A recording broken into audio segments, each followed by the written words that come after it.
Well, Assalamualaikum warahmatullahi wabarakatuh. Good morning, all my students. That for this meeting, we would like to discuss about syntax.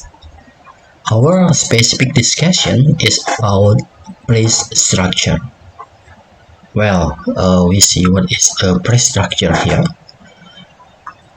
Phrase structure is sentences are not formed by simply stringing words together, like beads on a necklace. Rather, they have a hierarchical designs in which words are grouped into a larger structural unit called phrases. Well, in Indonesian, it means that struktur, frasa yang berarti kalimat, rangkaian dari kalimat yang tidak dibentuk. Yang tidak dibentuk di sini by simply string words together. Jadi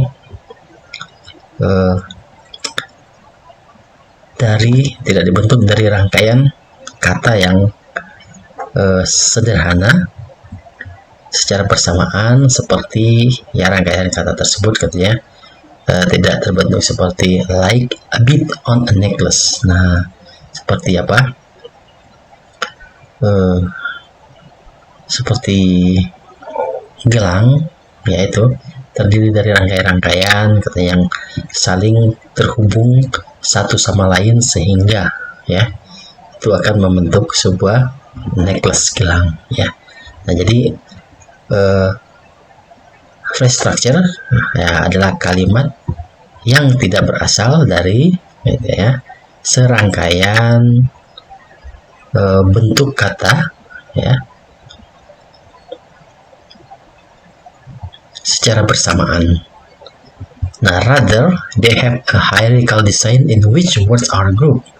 Namun di sini secara hierarchical, secara hierarki. Nah, rancangan kumpulan bentukan dari kata-kata tersebut dikelompokkan menjadi lebih struktur yang lebih besar lagi. Nah, itu yang disebut dengan called phrases. Contohnya di sini ada frasa misalnya the dog. Oke, di sini ada contoh the dog. Nah, ini secara hierarki. Nah, di sini kita lihat ada dua kata. Nah, ini yang disebut frasa, dua kata yang berbeda secara hierarki dirancangnya. Kemudian kata ini memiliki makna tersendiri. Nah, kemudian ditambahkan rangkaian tadi hanya dua kata menjadi 3 kosakata, menjadi 4 kosakata, menjadi 5 kosakata, 6 kosakata, dan sebagainya. Itu yang disebut dengan phrase structure. Dari susunan rangkaian dari beberapa kata kemudian menjadi rangkaian yang lebih besar lagi, dirancang secara hierarkis. Hierarkis itu harus maksudnya dari hal yang kecil sampai yang besar di sini. Jadi kalimat sederhana jadi menjadi kalimat yang lengkap, komplit. Namun harus diingat di sini frasa sendiri atau phrase itu a collection of the sample that has a certain meaning. Kumpulan dari sekelompok kata yang memiliki makna tersendiri. Dan diingat, frasa itu hanya the collective of words. There is no subject, verb, or object. ya, jadi tidak seperti simple atau compound sentence. Kalau frasa itu terdiri dari rangkaian kata yang membentuk kalimat dan memiliki makna tersendiri. Ini contohnya ya, kita lihat the door, nah pintu. Ini terdiri dari ya determiner, definite article, dan door itu adalah benda. Kemudian ya, tadi dari rangkaian tersebut strukturnya ya, kita lihat dari di sini struktur ya, the door. Ini ada secara sintaktik kategori sintaksisnya, D itu masuk ke dalam determiner atau kata sandang ya, yang sudah pasti. Definite article door, nah ini dalam sintaktik kategorinya, part of speech-nya itu adalah sebagai noun. Oke. Kemudian to the door, go to the door, and so on ya. Ya, dari to the door ya, ke pintu itu ya, go to the door, pergi ke pintu itu ya. Ini yang disebut dengan phrase structure. Nah, from the phrase structure we would like to discuss, di sini ada 5 components that we are going to discuss ya. Oke, yang disebut dengan blueprint, ini namanya saja ya, cetak biru ya katanya ya, di sini ini hanya the names ya. Kemudian ada heads ya, heads di sini ya bukan kepala, tapi di sini ya kalimat utama bisa. Ada specifier ya, ada complement, ada damage operations. Now from this phrase structure we would like to discuss 5 specific subtitle here. Well, we continue ya. The first one is the blueprint. Apa itu yang disebut dengan blueprint? Katanya di sini kita lihat. As a first approach, C mentions it is often suggested that the internal structure of the phrase follow the design sounds in the figure. X is pronounced X bar. Di awal ya, di sini kita lihat katanya sering ya disarankan untuk internal structure-nya dari frasa ya. Nah, itu ada yang dirancang. Dirancang ya melalui gambar. Nah, di sini kita lihat ini ada X ya. Nah, ini X ini dinamakan X bar. Nah, garis ini ya. The X skema. Nah, ini ya, ini skema ya. Kemudian ini adalah yang disebut dengan skema, ini adalah X bar ya. Bar ini ya. Nih. Barisnya ini ada X ya. Bar lagi di sini ya. Oke. Nah, ini disebut dengan diagram tree ya, diagram tree, dikenal dengan diagram tree. Nah, yang blueprints di sini maksudnya ya, ini blueprint ini adalah tadi ya, kalau arti ya cetak biru, apa itu cetak biru, tapi kalau di sini blueprint ini adalah gambaran dari skema ya, dari ya, X di sini ya, merupakan template ya, full phrase structure. Nah, itu yang disebut dengan blueprint. Blueprint adalah template full phrase structure yang terdiri dari bar, ada X bar, nah, garis ini yaitu disebut garis ini disebut dengan garis X bar ya. Itu yang disebut dengan blueprint. Blueprint itu adalah template full phrase structure dalam bentuk skema yang dilambangkan dengan X bar ya, garis X di sini. Well, for the next discussion, we would like to discuss here about after the blueprints. We would like to discuss about heads. What is heads? Yeah, the head is obligatory nucleus around which a phrase is built. For now, we will focus on 4 categories that can function as the head of phrase: nouns, verb, adjective, and prepositions. Well, from this explanation, from the X bar that we have discussed at the first discussion. As the first topic is about blueprint, and then the second one is about heads. Ya, apa itu heads? Ya, ini heads, the obligatory nucleus around which a phrase is built. Nah, sebagai apa? Pusat. Ya, jadi di sini kalau misalnya manusia itu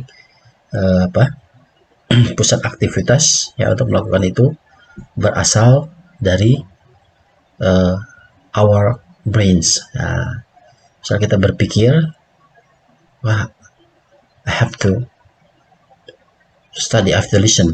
Nah, dari nucleus ya, dari apa? What is it? Our brains. Nah, itu akan berfungsi ya menggerakkan seluruh anggota tubuh. Nah, kalau di sini heads itu adalah ya di sini sebagai ya obligatory nucleus around which phrase is built. Maksudnya di sini sebagai kosakata ya atau frasa kalimat yang masuk ke dalam kategori tadi part of speech-nya. Nah, itu sebagai penggerak ya. Nah, itu sebagai obligatory ya. Yang menggerakkan untuk menjelaskan dari beberapa kalimat ya. Tadi sudah dijelaskan sebelumnya bahwa katanya phrase structure itu bukanlah kalimat gabungan dari kalimat sederhana, tapi ya merupakan dari kumpulan kata-kata secara didesain, secara dirancang secara hierarkis ya, dari kecil hingga besar ya. Di sini kalimat sederhana hingga kalimat lengkap ya. Nah, di sini namun ya dari phrase structure tersebut ya, phrase structure tadi itu harus ada head, obligatory. Jadi main words or main sentence yang masuk ke dalam tadi part of speech, kelompok kelas katanya. Nah, itu sebagai yang disebut dengan function of the head. Obligatory-nya apa di sini ya? Nah, sebagai heads ini misalnya ada 4 kategori ya. Dari contoh di sini 4 kategori ini dalam bentuk phrase ya. Picture, arrive, certain, in. Nah, jadi 4 kategori. Di sini ada head of phrase. Nah, head of phrase ini ya. Ini noun sebagai kata bendanya. Ini yang disebut dengan head of phrase. Kemudian ada head of phrase-nya arrive ya. Kalau tadi picture itu disebut head of phrase-nya ini ya, itu noun, kata benda. Sedangkan arrive ini sebagai kata kerja. Jadi head-nya ya, head ya, phrase-nya, head of phrase-nya itu adalah verb ya, kata kerja.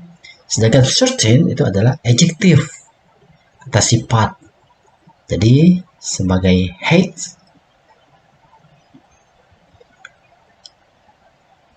adalah adjective di sini ya, certain. Ya, di sini maksud dari obligatory nucleus. Nah, ini sebagai kalau misalnya kalimat atau kata yang menjadi ya penggerak utama di sini. Ya, kalau misalnya misalnya ada suatu kerumunan ya, dalam misalnya misalnya ada demo atau apa, itu pasti ada head of person-nya. Nah, itu penggerak orangnya itu siapa? Jadi kalau tidak ada head of the person, maka tidak akan ada demo. Begitu juga dalam kalimat di sini, yaitu analoginya saja ya. Jadi untuk yang merupakan heads obligatory dalam tadi blueprint, nah itu ya X bar ya, garis tadi. Nah, di sini ada head-nya ya kalimat atau kosakata yang menjadi penggerak ya untuk menjelaskan membentuk struktur dari frasa tersebut. Oke, di sini ada P itu adalah preposition. Nah, in masuk dalam kategori preposition. Ya, dari sini ya kita mengambil kesimpulan bahwa setiap tadi di X bar atau dalam kalimat dalam bentuk phrase structure itu selain tadi ada blueprintnya ya, nggak ada X barnya. Nah, di sini ada yang disebut dengan heads. Nah, di heads itu terdiri dari part of speech. Kelompok kelas katanya apa? Apakah noun tadi di sini ya? Apakah verb atau adjective atau prepositions? Nah, inilah yang disebut dengan heads ya. Nah, kalau dalam tataran phrase structure, head itu adalah kalimat utama sebagai penggerak. Kalau tadi orang, misalnya analoginya dalam studi demo, itu ada heads of personnya, atau misalnya ada dalang di balik demo tersebut. Oke, ya. The second discussions, and then for the third, nah setelah heads itu ada specifier. Apa itu specifiers? Nah, specifiers di sini structurally ya, secara struktur di sini tidak hanya katanya memiliki fungsi ya dari part of speech, fungsi hanya memiliki ya satu makna, namun di sini secara struktur ya specifier di sini katanya seperti ya like that they occur at the edge of the phrase. Nah, itu biasanya terjadi misalnya dijelaskan itu di akhir ya, di akhir kalimat dari frasa tersebut. Nah, di sini apa? Specifier. Kalau kita lihat di sini itu adalah ya misalnya dalam contoh ya tabel kita lihat di sini head ya, ini head noun. Specifiersnya apa di sini? Nah, itu tadi yang disebut dengan ada determiner.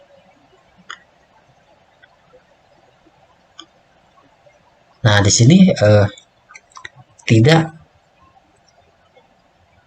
hanya katanya memiliki fungsi ya, satu fungsi dari segi makna ya, namun ya secara struktur mereka itu bisa jadi terjadi ya, fungsi makna itu bisa di akhir frasa. Oke, jadi di sini kalau kita simpulkan specifier di sini ya, itu adalah ya penjelasan misalnya untuk secara rinci dari sebuah kalimat ya. Misalnya tadi ada yang disebut dengan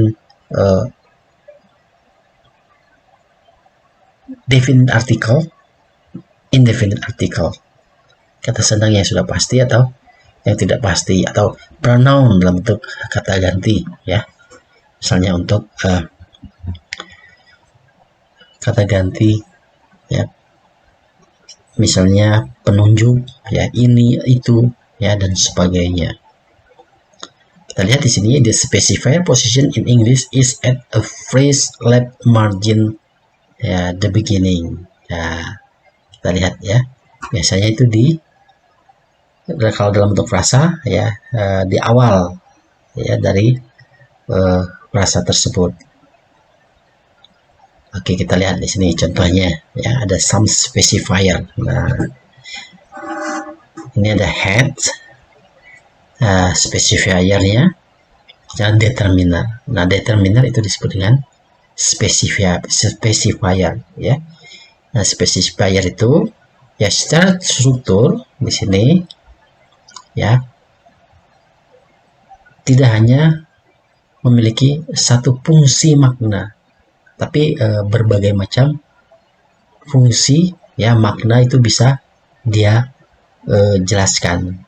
Nah, contohnya di sini ya. Determiner. Nah, itu masuk ke dalam kategori specifier ya. Determiner ya. Kata sebagai penentu di sini. Ya, determiner. Nah, itu ada the. The ini masuk ke dalam kategori article ya. Seperti the atau Nah, ini masuk ke dalam kedua-duanya ini dalam artikel ya. Namun di sini fungsinya the ini fungsinya sebagai penentu ya, kata sandang yang sudah pasti dan kata sandang yang belum pasti. Nah, ini Pak Husni beri contoh, misalnya di sini ada ya, contohnya a picture ya, a picture. Ini adalah yang dimaksud dengan indefinite article, kata sandang yang belum pasti. A picture, sebuah gambar. Nah, sebuah gambar itu tidak jelas. Apa yang maksudnya a picture di sini? Nah, kalau misalnya di sini ada the, yaitu determinan the, contohnya the map. Nah, sudah jelas ya. The map, peta yang itu, peta itu ya, yang sudah spesifik. Oke, misalnya ya dalam sebuah contoh kalimat. Nah, fungsi dari makna kata sandang itu tidak hanya the tapi ada a. Misalnya I have a book. Nah, a book di sini belum pasti apa itu, buku cerita atau buku novel ya, atau buku karangan. Nah, I have a book ya. My book is syntactic category. Yeah. I put it on the table. The book on the table is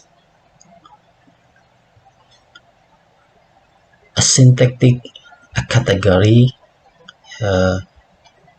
lesson. Nah, itu jelas ya tadi. Book itu belum pasti buku apa, tetapi setelah dijelaskan I have a syntactic category of book. Nah, misalnya the book on the table. Nah, the itu menyatakan sudah jelas buku yang di atas meja itu adalah buku tentang sintaksis. Nah, ini yang dijelaskan have no single semantic function ya. Fungsinya itu tidak hanya maknanya itu satu, tetapi bisa ya, bisa dua, bisa memiliki fungsi yang lain, seperti tadi contohnya tadi a book itu belum pasti ya, tapi kalau the book, nah itu sudah pasti. Nah, ini ya, nah itu yang disebut dengan specifier ya. Secara struktur ya, fungsi ya dari specifier itu tidak hanya satu, tapi bisa fungsinya dua ya, atau multi function. Oke, tadi dicontohkan di sini ya. Ada some ya, ada this, those ya. Nah, ini some beberapa ya, some guess ya, this. Nah, ini sebagai kata ganti penunjuk ya. Pronoun ya. This. Nah, ini this. Kalau di sini sama-sama kata ganti penunjuk. Tapi kalau this, nah, fungsi yang maknanya itu hanya satu. Kalau those itu ya banyak ya. Oke, berikutnya ada yang disebut dengan preverbal atau adverb ya, kata keterangan. Ya, never, perhaps, often, always, almost. Nah, ini sebagai keterangan. Nah, ini specifier di situ dijelaskan itu di awal ya, sebelum kalimat ya, sebelum head ya, seperti ini. Never quits, perhaps go, often fails, almost forgot. Nah, ini yang disebut dengan specifier. Itu posisinya di sini dijelaskan sebelah kiri frasa ya, atau at the beginning. Kemudian ada adjective atau degree words. Nah, di sini adjective or be ya, degree word. Nah, ini ada very, quiet, more, almost ya. Ini adjective ya. Kemudian ada contohnya very, smart, quiet, rich, almost, ins. Oke, di sini ada catatan dijelaskan bahwa katanya untuk almost itu can be either an adverb or degree words. Nah, di sini bisa katanya untuk almost bisa dipakai katanya baik keterangan ya untuk menjelaskan a degree of word ya, tingkat dari kata tersebut dalam bentuk comparative ya. Oke, yang disebut dengan specifier. Jadi kesimpulannya apa itu yang disebut specifier? Ya, specifier itu ya yang terdiri dari bisa ya dalam bentuk determiner atau ya, kalau dalam bentuk free verbal adverb atau dalam bentuk degree. Posisinya ini specifier itu sebelum kalimat kata utama, kata benda atau kata kerja atau kata sifat. Posisinya di awal ya, awal atau di sebelah kiri dari frasa. Nah, di sini ya picture. Nah, ini yang disebut dengan a specifier. Some. Nah, ini specifier. Oke. Di sini penjelasan tadi ada blueprint, ada heads, ada specifier yang ketiga. Next, yang keempat, nah ini ada complement, pelengkap. Jadi memang setiap kalimat tuh harus ada ya, frasa itu ya ada pelengkapnya ya, complements. Kita lihat di sini. Complement which are always phrases. Nah, complement ini katanya selalu ya dalam bentuk frasa, provide information about entities and the location implied ya, implied by the meaning of the head. Nah, ini ada informasi, sejumlah informasi ya yang dijelaskan dengan ya, dijelaskan dan mempunyai makna ya pada penjelasan dari heads ya. Heads ini misalnya dari kata kerja, dari kata benda, yaitu ada penjelasan secara rinci atau makna secara khusus. Ya, kita lihat di sini ya. Contohnya, the meaning of protect. Nah, ini makna dari kata protect menunjukkan katanya sesuatu yang dilindungi.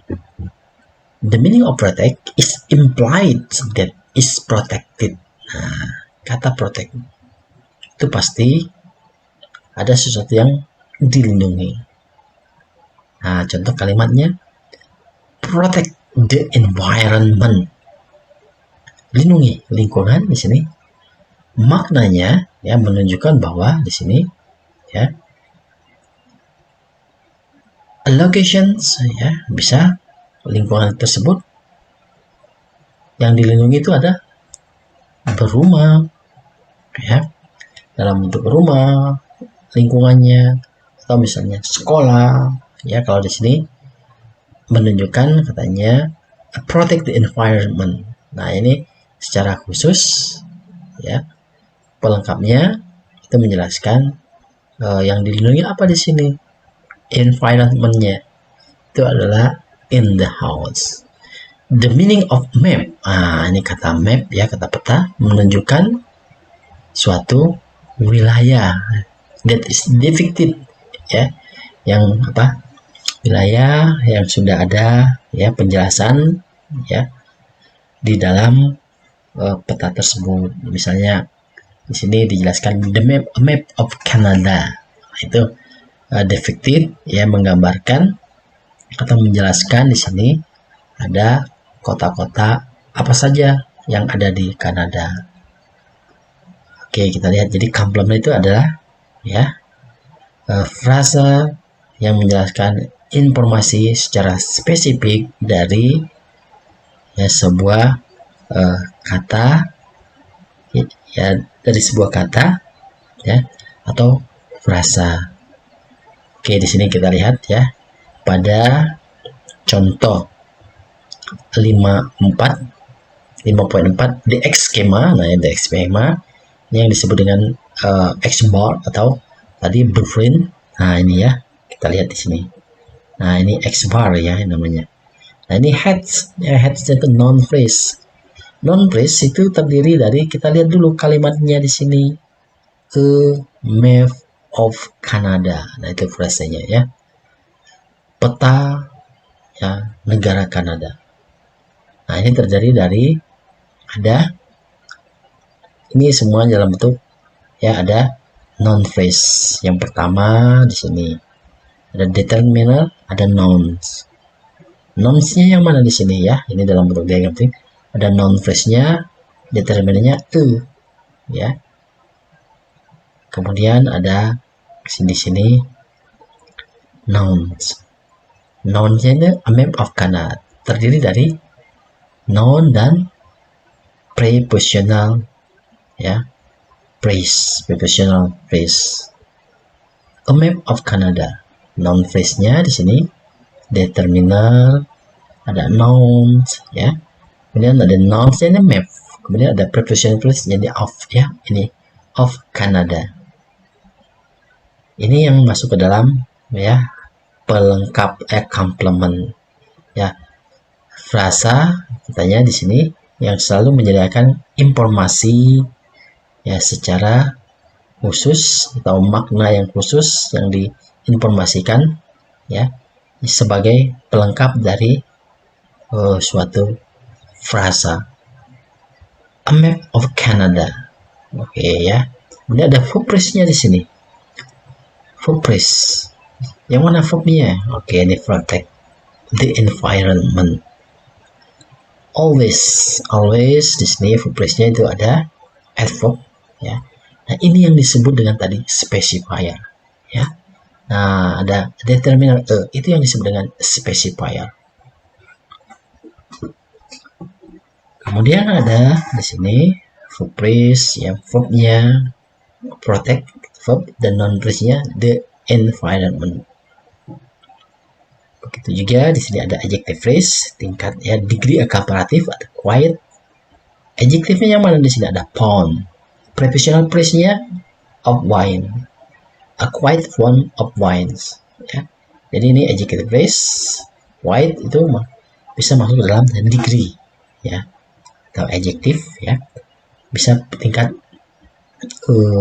degree, tingkat ya, perbandingan. Adjective-nya pound, kemudian prepositional phrase-nya adalah of wine. Oke, next berikutnya ada prepositional phrase-nya. Almost ya, in the house. Prepositional phrase-nya degree, almost ya. Nah, ini yang disebut dengan tadi specifier ya.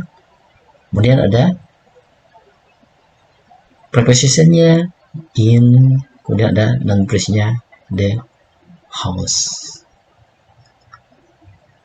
Well, if we see that from this diagram tree, from these blueprints, X bars, there is a complement from these sentences. From this phrase, complementnya sebagai pelengkap. Ya, a map of Canada. Nah ini, a map of Canada. Ya, nah di sini menjelaskan adanya tadi secara rinci. Ya, map of Canada.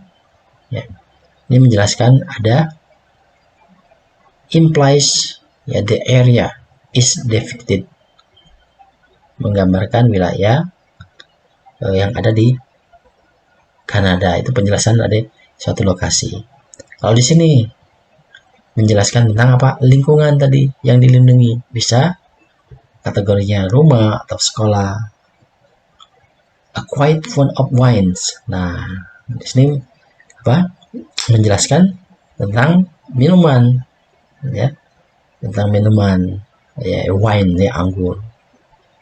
Bisa jadi anggurnya misalnya anggur apa ya yang bagus untuk diminum, itu bagi orang-orang ya luar ya, western.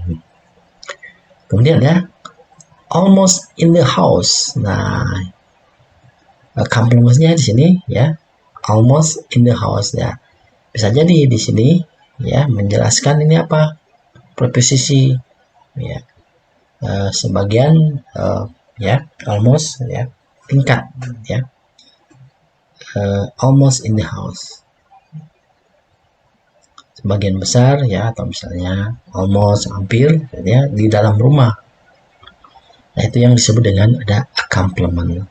Jadi kesimpulannya di sini ya, the complements ya itu merupakan suatu frasa yang memberikan informasi secara spesifik ya, jumlah ya, informasi yang secara spesifik ya dijelaskan ya pada head ya, ada noun phrase di sini, ada informasi atau makna tersendiri. The complement, and then the last one ya ini contoh masih complement ya, ini yang dalam bentuk kalimat ya tadi. However, a common and practical to represent structures in an abbreviated way without the intermediates x when there is no specifier and complement as sounds in figure 5.5 and 5.6. Nah, ini figure 5 itu phrase consisting of just a specifier and a head. Nah, ini hanya menjelaskan antara specifier dan head ya. Nah, di sini noun phrase, ini headnya, ini specifier-nya. Nah, ini nouns ya, for praise, ini verbnya, ini never specifier ya. Nah, ini phrase consisting of just a head and a complement. Nah, ini hanya menjelaskan. Nah, ternyata di sini dipilah lagi ya. Kalau tadi sebelumnya itu digabung, ada seperti kalimat tadi di sini. Nah, ini ya. Di sini digabung, ada specifier, ada noun phrase. Tapi kalau di sini tadi penjelasannya dijelaskan di sini secara terpisah. Ini kalimat yang hanya memiliki specifier ya. Kemudian di sini adalah kalimat yang memiliki ya head dan complement pelengkap. Misalnya eat candy ya, apa yang dimakannya ya, candy. Nah, itu ya pelengkapnya, eat candy. Makan apa dia? Bagaimana eat candy, makan permen. Buy car, dengan apa? Dia ke kampus ya, misalnya buy a car. Nah, ini pelengkapnya car. Kemudian font of candy. Nah, dia sukanya apa? Candy ya. Map of Canada, peta ya tentang Kanada. Nah, ini yang kedua hanya dengan complement ya, phrase consisting a complement, and ini phrase consisting a specifier. Nah, ini masih dalam tadi a complement. Tadi kalau yang di sini ini bergabung antara specifier and complement. Kalau di sini dipisah. Well, yang terakhir itu ada the merge operations ya. operasional, maksudnya di sini ya menjadi gabungan ya, menjadi gabungan. Sorry, kan ya.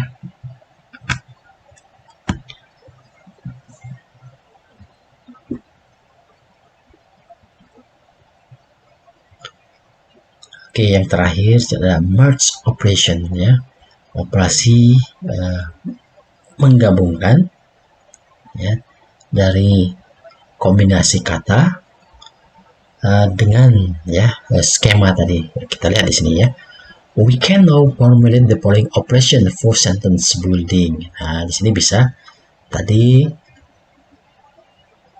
phrase tadi itu bisa dibentuk menjadi bangunan atau rangkaian dari bangunan suatu kalimat. Merge ya, merge sini combine word in a manner compatible with the X schema. Di kombinasi dari berbagai kata dengan menggunakan skema ya X tadi ya, atau yang disebut dengan blueprint ya. Dari menggunakan ada X bar. As illustrated in figure 5.9, the merge operation is able to take a determiner such as D and combine with the noun house to form the noun phrase the house. It then able to take a preposition such as in and combine with the noun phrase the house to form preposition phrase in the house. Operation jadi penggabungan tadi dari kombinasi kosakata, apakah yaitu tadi dalam bentuk misalnya preposisi, kemudian determiner dengan kata benda, yaitu yang disebut dengan merge operation. Jadi penggabungan ya, penyatuan, di merger ya, di merger operasi persebaran dari kata tersebut ya dikombinasikan menjadi suatu gabungan kata. Bisa katanya di sini apakah itu determiner dengan noun, atau misalnya di sini ya dalam bentuk preposisi ya dengan nouns ya, preposition in contohnya. Oke, di sini kita lihat ya. Nah, noun phrase ya, di sini merge operationsnya ada determiner the dan house nouns. Oke, di sini combine word in manner compatible with the X schema. Kemudian di sini ada prepositional phrase. Nah, merge operationnya prepositional phrase ada in, kemudian ada noun phrase terdiri dari determiner dan nouns. Nah, itu yang disebut dengan merge operation. Jadi ada kombinasi gabungan dari berbagai ya part of speech, kelompok kelas kata. Nah, ini menjadi suatu frasa atau phrase structure. Okay. From the phrase structure, yeah, we make a conclusion that they have 5 a category that can form a phrase structure into different category, such as noun phrase that can be formed by determiner and noun, or prepositional phrase can be formed by preposition and noun phrase, and noun phrase can be formed by determiner and nouns ya. Nah, jadi itu yang disebut dengan phrase structure ya. Kalau kita membuat kesimpulan di sini, Okay, from this discussion, I think phrase structure consists of 5 elements that explained in this subject's discussion of the phrase structure. Well, I think that's all. Thank you very much for listening of phrase structure topic today. Assalamualaikum warahmatullahi wabarakatuh.